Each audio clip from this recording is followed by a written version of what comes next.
Today's topic is converting between units of length, area, and volume. So, our learning objective today is for you to be able to convert between metric units of length, area, and volume. Second, for you to be able to convert between metric speed measures. And last, for you to be able to solve problems involving compound measures, including density and pressure. Let's start with converting units of length.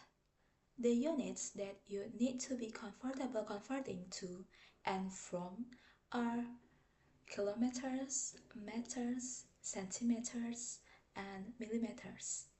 And to convert a length written in any one of these units to the next, we need conversion factors, and here they are. To write a length that's in kilometers in meters, we need to multiply by 1000. On the other hand, to convert from meters to centimeters, we multiply by 100. And finally, to convert something in centimeters to millimeters, we multiply by 10. Notice this nice little pattern, here it goes. It's so easy to remember, right? Now let's say I want to go in the opposite direction. In other words, let's say I want to convert millimeters to centimeters, centimeters to meters, and meters into kilometers. Well, these numbers between each of these units would be the same, but it's the operation that would be different. Instead of multiplying, I'm going to divide, so to convert from millimeters into centimeters, I divide by 10. From centimeters to meters, I divide by 100. And finally, from meters to kilometers, I divide by 1000. Let's look at one example. Say we had to convert 33 meters into kilometers. Well, looking at all of this, we can see that to get from meters to kilometers, we need to divide by 100, by 1000. And so, we can quickly do that here. We have to do 33 divided by 1000, and you can go ahead and check, but that's equal to 0.033. So 33 meters is 0.033 kilometers. Okay, so we are continuing with converting units of area. For example, we want to change 30,000 centimeters square to meters square. In converting units of area, a diagram is useful because we want to change from centimeter. We write the length of this rectangle is 1 centimeter, and then the width is also 1 centimeter. Now, the question asks us to change from centimeter to meter, and from before we know that from centimeters to meters we need to divide by 100. So 1 centimeter is equal to 0.01 meters. So the length and width of the diagram is also 0.01 meter. Now, we want to find the diagram area. So we multiply both of the length and the width. So we've got 0.0001 meters square. And the question is 30,000. So we just need to multiply this 30,000 by the area of the diagram in meters. So we've got 3 meters square. Now we move to converting units of volume. For example, the question asks us to change 850 centimeters cubic to millimeters cubic. In converting units of volume, a diagram is also useful. For example, we have a cube here. The question is to convert from centimeters to millimeters. So we write the measurement of this cube is 1 centimeter. Okay, to change from centimeter to millimeter, we need to multiply it by 10.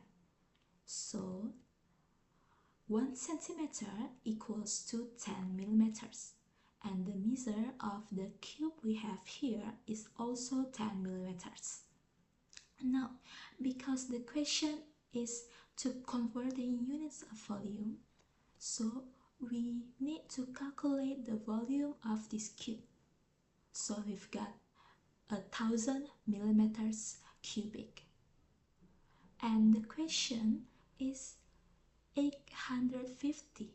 So we just need to multiply this 850 by 1000 because we have already changed the measure of the cube from centimeters to millimeters.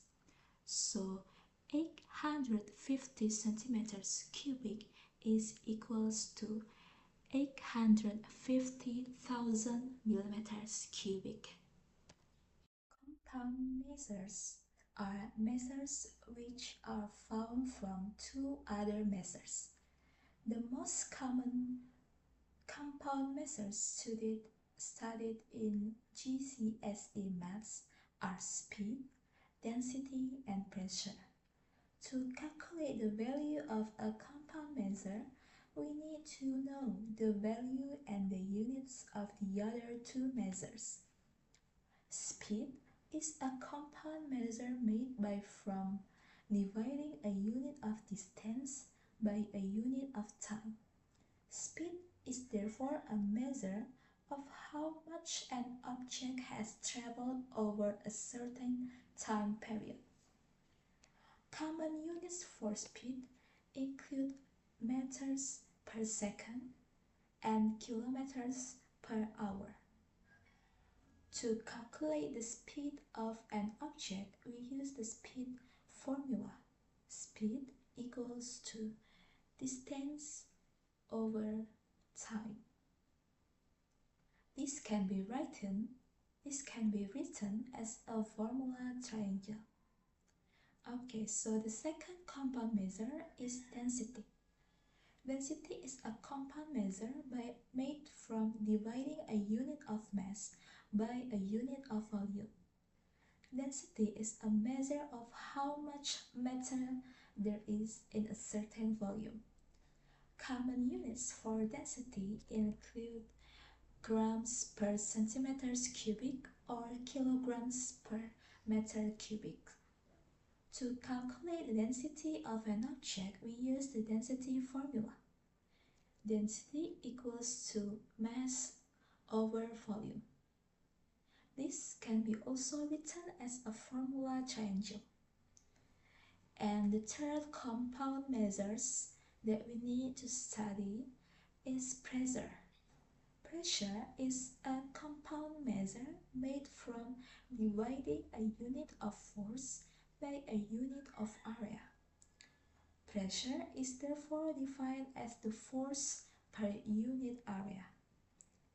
Different units of pressure include newtons per centimeter square, or we can call this as pascals. To calculate the pressure of an object mixed with a surface, we use the pressure formula. Pressure equals to force divided by area. This can be also written as a formula triangle. For examples, a car travels 100 kilometers in 2 hours. Calculate the average speed of the car.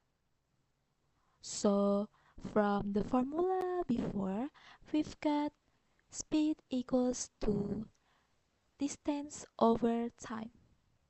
So we substitute the values of distance equals to 100 and times equals to 2. We substitute it to the formula above, so we've got speed equals to 100 divided by 2 equals to 50. Don't forget to write down the units of the measurement, that is kilometer per hours. So the average speed of the car is 50 kilometers per hour. Okay, next we've got another example. A platinum bar has a volume of 40 centimeters cubic and mass of 840 grams. Calculate the density of the platinum bar. So from the formula before, we've got density equals to mass divided by volume. So we just need to substitute the value of volume, that is 40, and the value of mass, that is 840. So we've got density equals to 840 divided by 40, and that is 210 grams per centimeters cubic. So the answer, the density of the platinum bar is 210 grams per centimeters cubic. Next, we've got the last example. A force of 820 newtons is exerted on an area of 40 meters square. Calculate the pressure acting on this area. So remember from the formula before, we've got this triangle formula, and this means pressure is equals to force divided by area. So we need to substitute the value of force, that is 820 newtons, and the value of A, that is 40 meters square. So we've got pressure equals to 820 divided by 40. So we've got pressure equals to 20.5 Newton per meter square. And so that means the pressure is 20.5 newtons per meter square, or it is equals to 20.5 pascals. Thank you for everything. We're aiming for the next big thing. I'll see you soon on the other side.